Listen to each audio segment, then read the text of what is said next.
Hi, I'm Cheska. I will be your instructor for this lesson. Open your eyes and ears for today's discussion. Join me in discovering another hidden wisdom and unseen treasure. You have recently learned the history of ancient cataloging and classification, Babylonia, paper scrolls, clay tablets, papyrus. You may have heard these words or terms in watching the history of ancient cataloging. The catalog and the materials they listed both were in primal forms: clay tablets, inscriptions, and papyrus rolls. Let's move to another part of history of cataloging and classification. We have already learned the ancient history, so are we going to learn the history of modern and contemporary cataloging and classification? Not yet. For today's lesson, we will be going to the Dark Ages. Oh, what's this you say? This is a traveling machine. You will be going along with me to head back to the times where monastic libraries were established. Look at the town, the ships, and the tall structures far ahead. At this time, new social and cultural forces reshaped the European civilization and affected the organization of libraries. I can't believe I'm in the medieval period. I know you're also excited to learn what happened in the Middle Ages. You're about to learn and revisit cataloging in medieval libraries.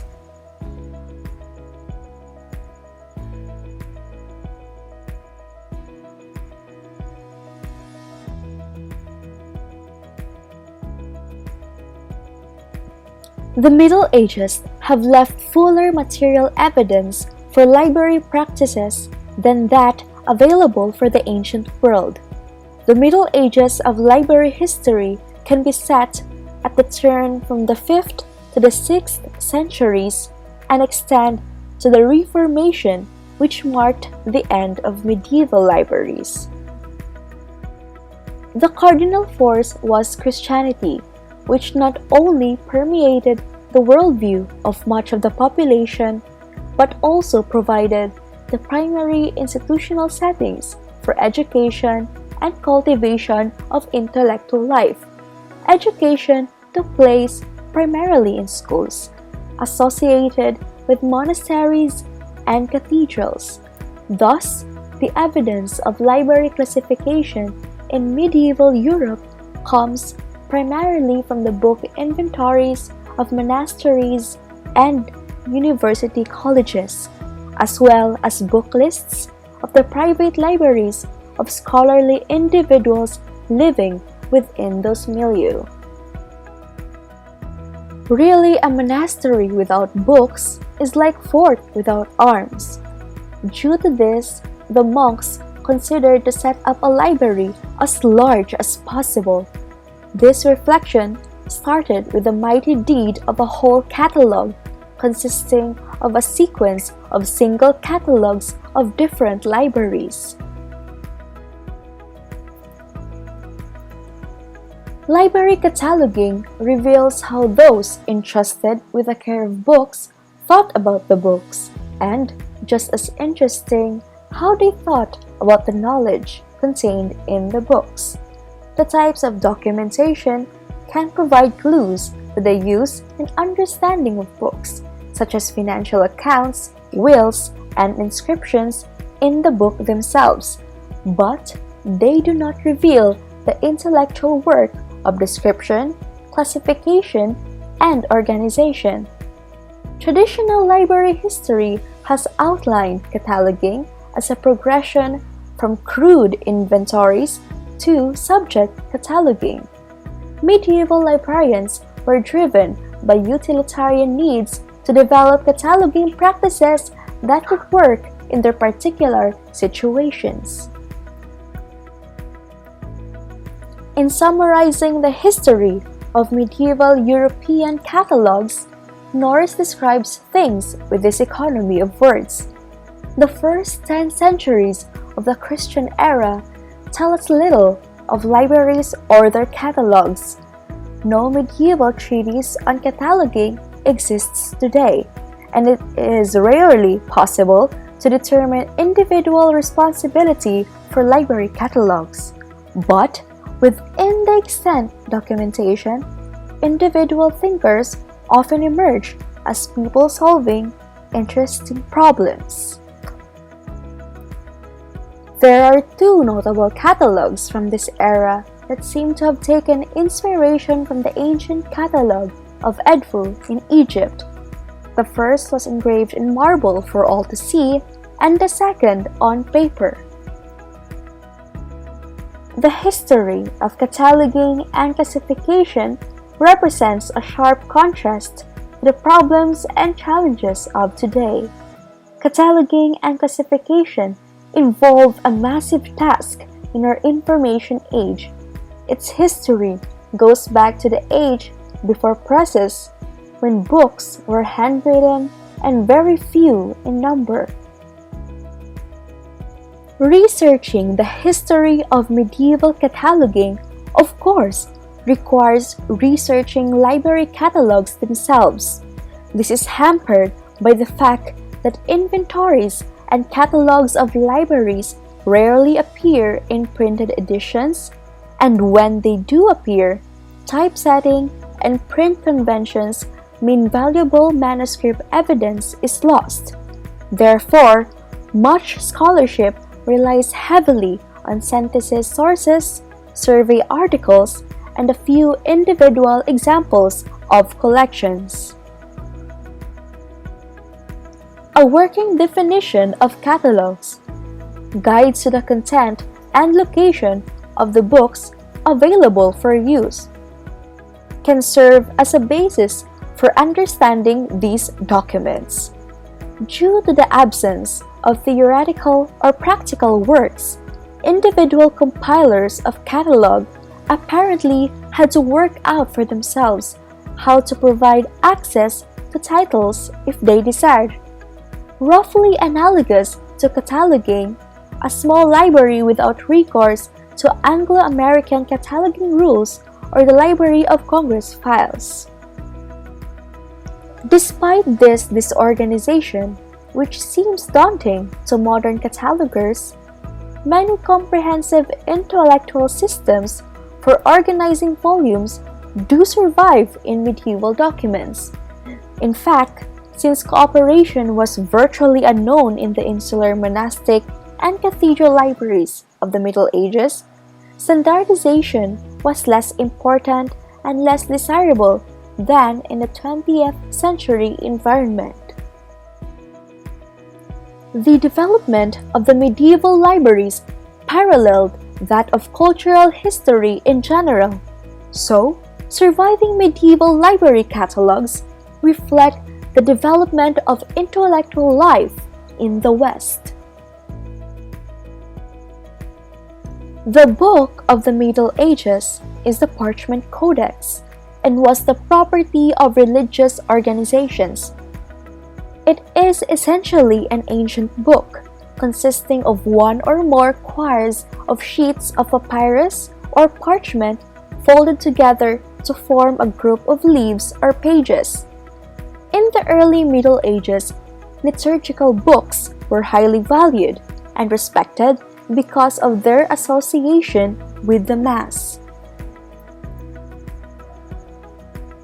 The Middle Ages was taken by the monastic libraries.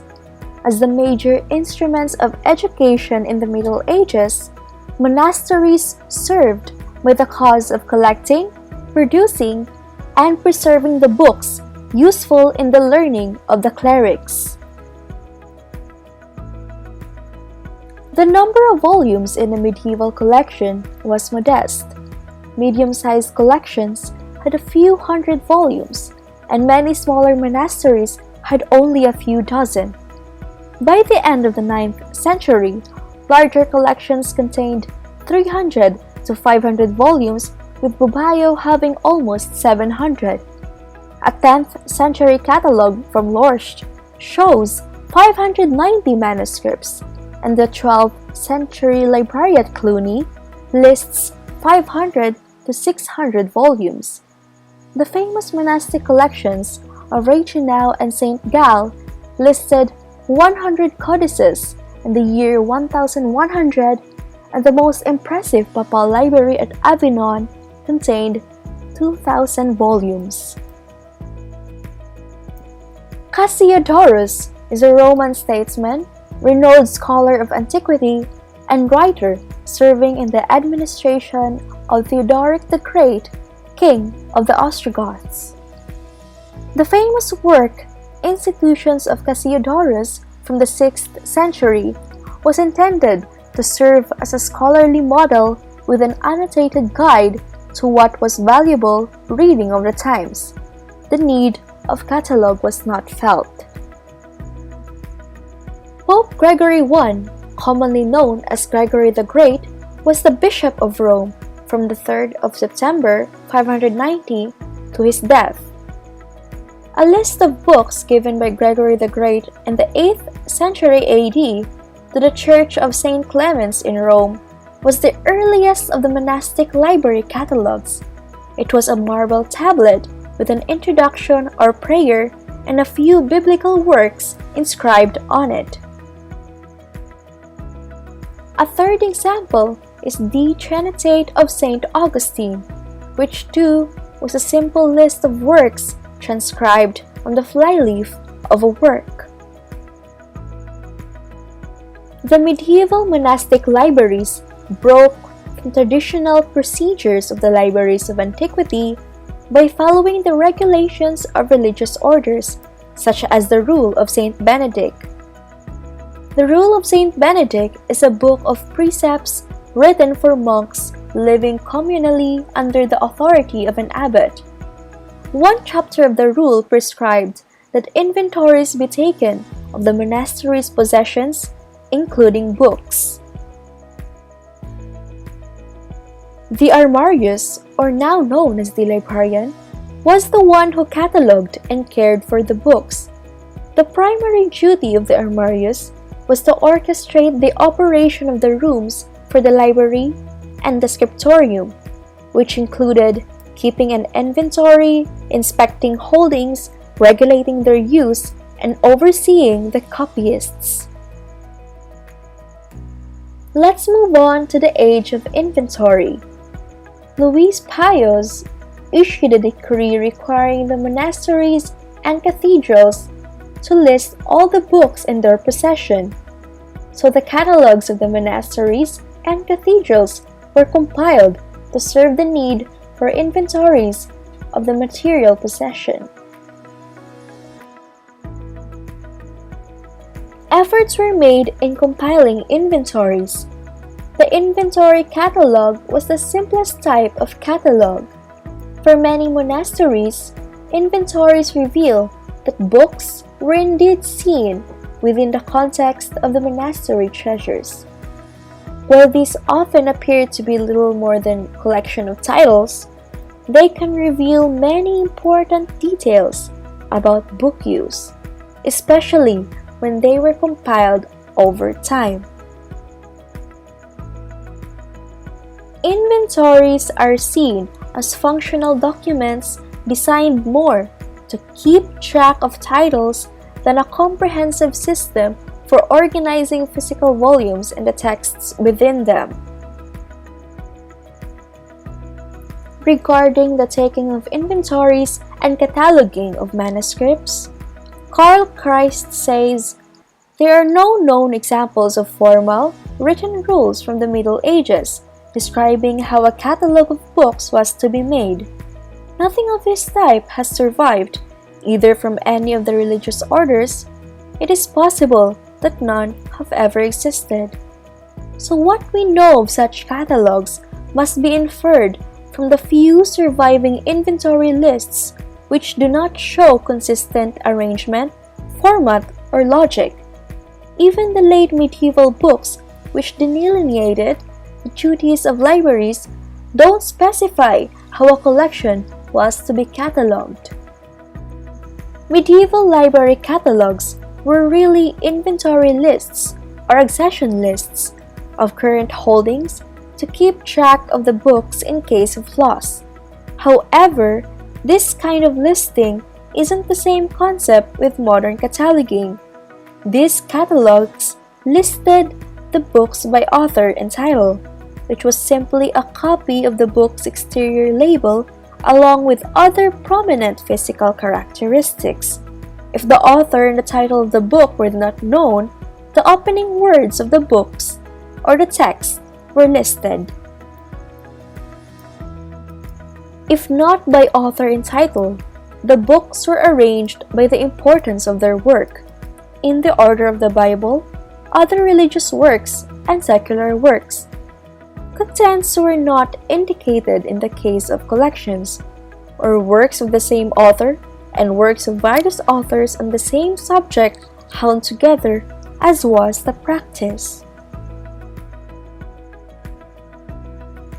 The most basic type of classification in medieval catalogs is the division and physical storage among books with different uses. The spendment or chancery in Durham Cathedral second catalog, where books were stored, was divided by an iron grille.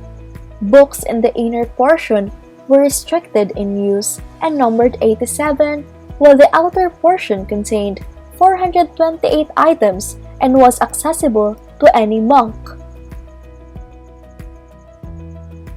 In addition to organization of titles, medieval catalogs provide a varying degree of physical description. Short description, such as that of the Durham Library Catalog in the 12th century, is limited to the number of volumes, the size, and the completeness of the set. Sometimes, descriptive information seems frivolous and is of frustratingly little use to modern historians. San Martino Alcimino's monastic library also held books scattered throughout the premises according to need. For example, the 1394 catalogue of Trinity Hall from Cambridge gives us details such as big and pretty, which probably would not help distinguish one volume from another.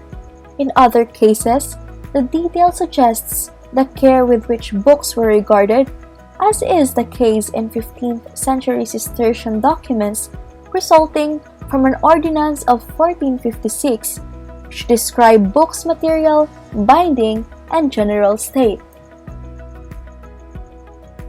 Later, university libraries also utilized physical subdivision as a basic form of classification. The Sorbonne's Magna Libraria and Libraria Parva were basic divisions, arising from the growth and diversification of the library collections. Statutes from the 14th century make it clear that the two collections were stored in different rooms with different keys. It can be argued that this division arose because older libraries were largely restricted to theological works, while the new universities stocked both secular and religious texts and had a responsibility to a larger and more diverse base of patrons. Simple location descriptions could also be assigned to provide access to volumes. This could be as transparent as a chest-by-chest description of where to find a particular volume. The chained volumes so familiar to medievalists were often not listed in early documents, probably because they did not need to be kept track of.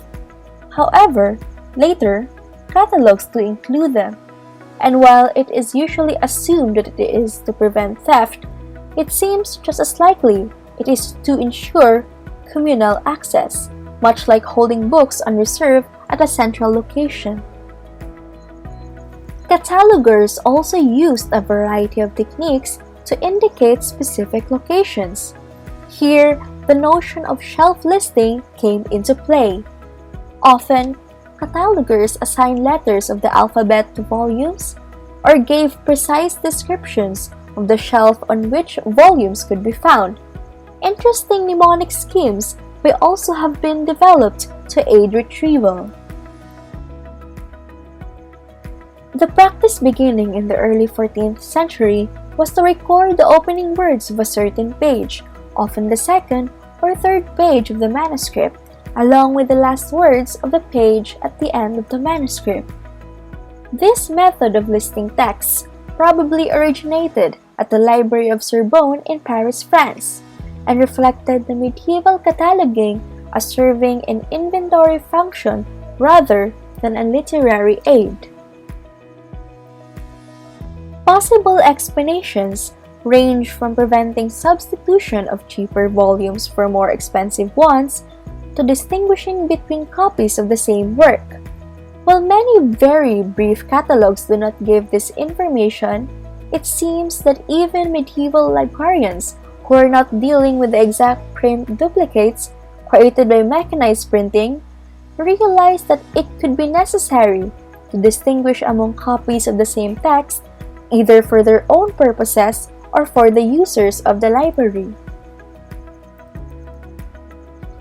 Sometimes, catalogs contained helpful notes in the margins or between the lines, such as opinion on the value of individual texts, notes on the condition of the manuscript, notes about loans and conditions upon the return of the volumes.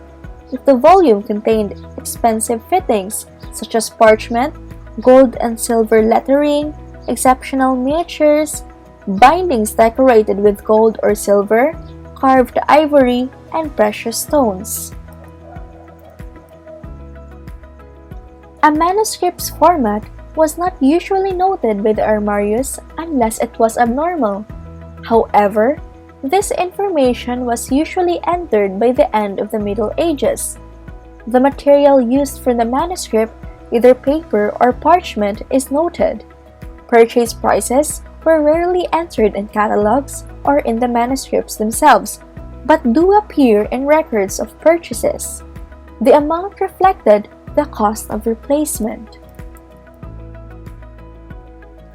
Order of entries were arranged without a fixed system. Many are merely consecutive numbering of manuscripts without proper grouping. Many catalogs tried to combine similar items and to identify these groups with a symbol. However, this subject organization was ineffective because of individual volumes which combined writings from different subject areas. Here is the order of entries in a typical medieval catalog.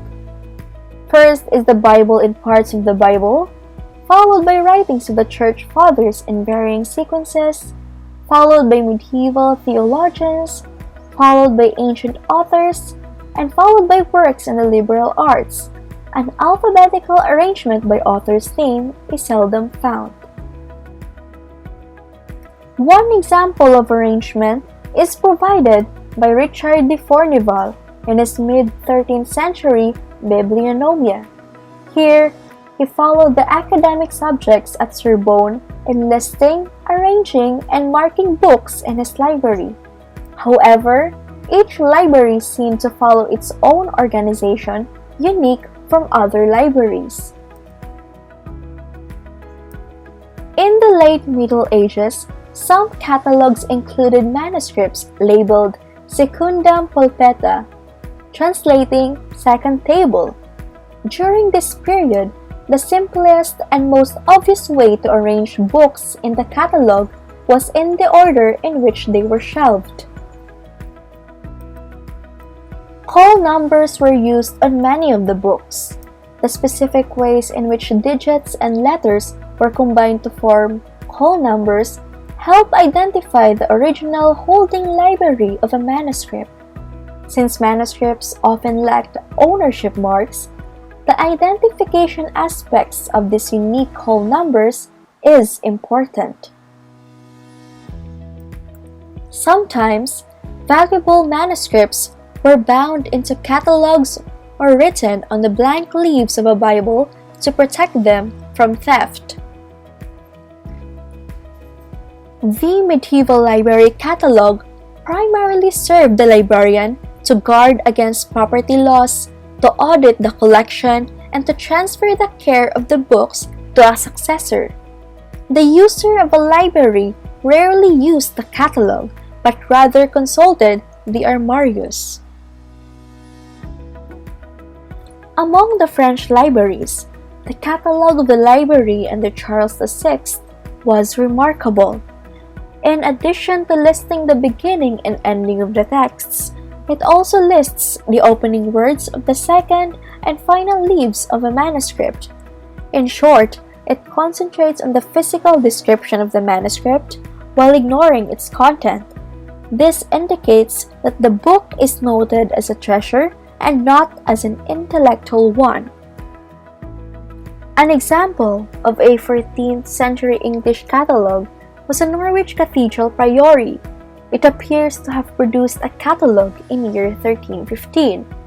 It was arranged so the titles were grouped under the names of donors and not according to a subject arrangement. The books themselves can be grouped according to their identifying markings. In this case, the important aspect for catalog arrangement was the donor of the book and not the contents. This indicates that the book is noted with its value as a donation and not as an intellectual one. The catalogue of the Priory of Christ Church suggests subject classification.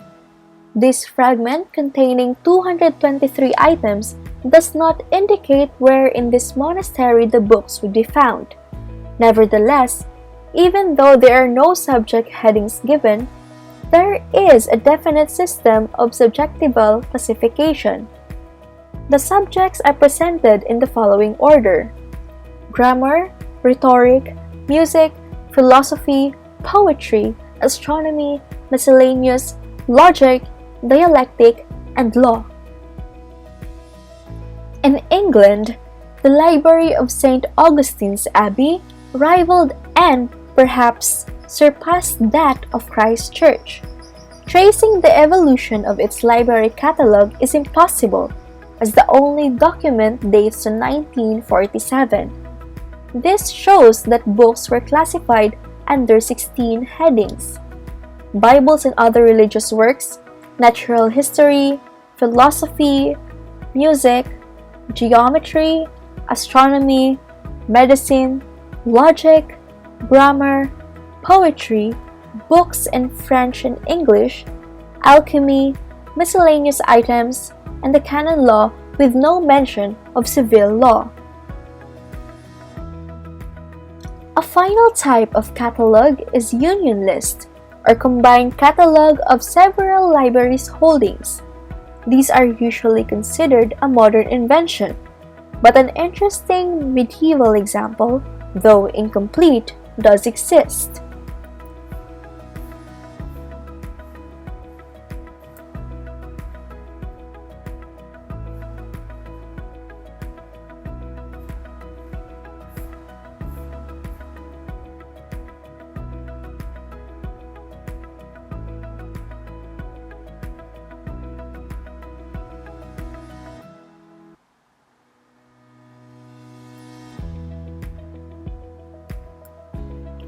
Medieval librarians devised ingenious and often unique ways to solve the problems in their own libraries.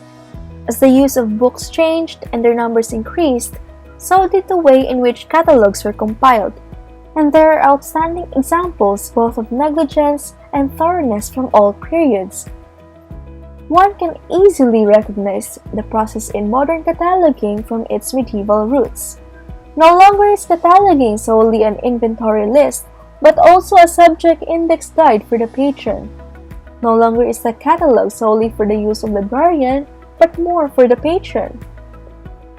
The focus now in catalog is on the subject contents, rather than the physical characteristics, except with rare books. The catalog continues to evolve to being what the great bibliographer William Thomas Lowndes described in 1834 as the intellectual mariner's compass of learning. I hope you learned a lot in today's discussion. See you in another lesson.